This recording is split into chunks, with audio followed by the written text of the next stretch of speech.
Deb Jones is getting ready for a trip to Florida next week that will close the chapter on the worst time of her life.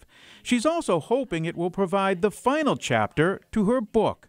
Well, it's finally going to be the end of as I call it, a 7-year saga.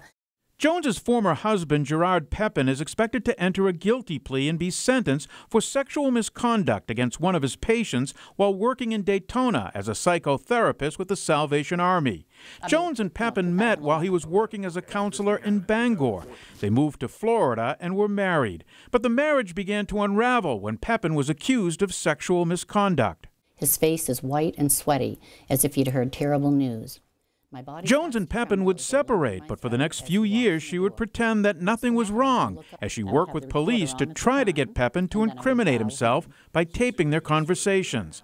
After trying several times, she contacted the lead detective. I got him to say this, this, and this, and he writes back and says, if everything you say is on the tape is on it, this is gold.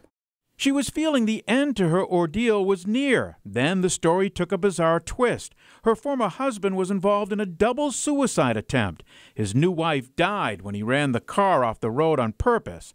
He survived and would plead guilty to vehicular homicide and assisting a suicide. My first thought was horror, to think that I loved a man, laid in a bed next to a man that was actually somebody who could kill someone. Jones' memoirs of the past several years are now the subject of a book she is writing called Caught in the Middle, A Wife Turns Informant.